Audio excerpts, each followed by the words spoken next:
С праздником вас! С Днем Великой Победы! Ура! Halo pasukan anti miskin, balik lagi sama gue, S. Inomi, sang sensei inovasi dan optimasi di channel paling berani bongkar strategi kupas tuntas. Gimana tahun baru kalian?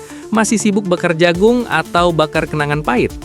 Di saat kita lagi asyik tiup trompet, ada satu kabar yang bikin telinga para analis dunia langsung tegak. Dunia sedang menahan nafas. Di saat blok barat sibuk memasang barikade, sebuah pesan rahasia dari Kremlin justru mendarat di Jakarta. Vladimir Putin baru saja memberikan lampu hijau yang bikin Washington panas dingin. Ini bukan sekedar ucapan selamat tahun baru biasa. Ada aroma teknologi nuklir, alutsista kedaulatan, dan aliansi baru yang sedang dibangun di bawah radar. Apakah Indonesia benar-benar sedang dipersiapkan menjadi kekuatan baru yang tak terkendali di tahun 2026? Kali ini kita nggak main-main. Kita bakal bongkar kenapa Barat begitu panik melihat kemesraan Putin dan Prabowo dan apa konsekuensi berbahaya jika Indonesia benar-benar mendapatkan teknologi terlarang dari beruang merah. Siapkan mental kalian, karena analisis ini benar-benar daging. Let's dive in. Pesan hangat dari Moskow. Oke, kita lihat datanya. Tepat di penghujung 2025 menuju 2026, Kremlin merilis daftar pemimpin dunia yang dapat ucapan selamat dari Putin. Dan tebak siapa yang ada di daftar prioritas? Betul, Indonesia. Poin utama. Isi pesan, Putin mengharapkan kemakmuran bagi rakyat Indonesia dan penguatan kemitraan strategis. Konteks, ucapan ini datang di tengah hubungan Rusia yang masih tegang dengan Barat, tapi justru makin mesra dengan Jakarta. Gaya bahasa, menggunakan bahasa yang sangat menghargai kedaulatan dan peran Indonesia di kawasan. Ibaratnya gini, di saat banyak orang yang ngeblok nomor Putin, Prabowo justru dapat kiriman pesan broadcast eksklusif. Ini kalau di media sosial udah masuk kategori close friend nih. Mengapa Prabowo? Kedekatan spesial RI Rusia. Mungkin kalian tanya, kenapa Putin begitu respect sama Pak Prabowo? Jawabannya adalah konsistensi. Sejak menjabat sebagai Menhan hingga kini jadi presiden, Prabowo selalu mengusung diplomasi bebas aktif yang beneran berani.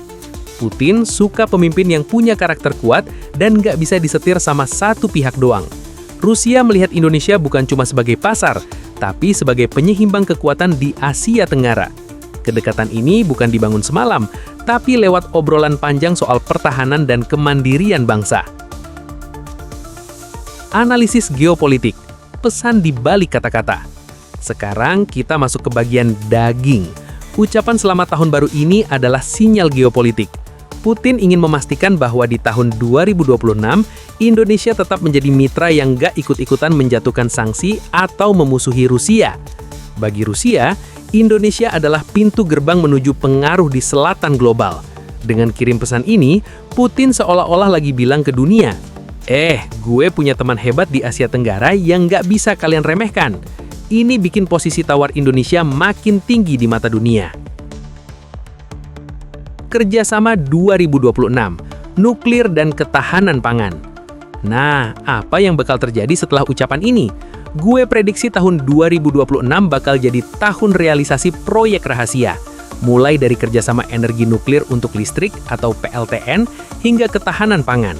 Rusia itu jagoan gandum dan pupuk. Indonesia butuh itu buat makan rakyatnya. Sementara itu kita juga butuh alutsista canggih tanpa syarat dan ketentuan yang ribet dari Barat. Jadi, ucapan selamat tahun baru ini adalah pemanasan buat kontrak-kontrak besar yang bakal diteken di tahun 2026. Kesimpulan gue, Indonesia di bawah Prabowo sukses main cantik di antara dua gajah yang lagi berantem. Kita temenan sama Rusia, tapi kita nggak musuhan sama Amerika. Itu namanya inovasi diplomasi tingkat tinggi. Gue prediksi di pertengahan 2026 nanti bakal ada kunjungan balisan tingkat tinggi. Entah Putin yang ke Jakarta atau Prabowo yang kembali ke Moskow buat bahas sesuatu yang lebih besar dari sekedar ucapan selamat. Indonesia bakal makin disegani sebagai pemimpin negara non-blok yang punya taring. Nah, menurut kalian pasukan anti miskin, apakah kedekatan kita sama Rusia ini bakal bikin negara-negara barat makin baper atau justru bikin Indonesia makin kaya? Tulis pendapat paling cerdas kalian di kolom komentar. Jangan lupa like, subscribe, dan share video ini. Biar algoritma YouTube tahu kalau penonton Indonesia itu seleranya analisis kelas dunia, bukan cuma drama settingan. Gue mau lanjut belajar bahasa Rusia dulu, siapa tahu nanti dapat ucapan selamat tahun baru juga dari Putin. Spasiba. Gue Inomi pamit. Tetap inovatif, tetap optimis, dan jangan lupa bahagia. Bye-bye.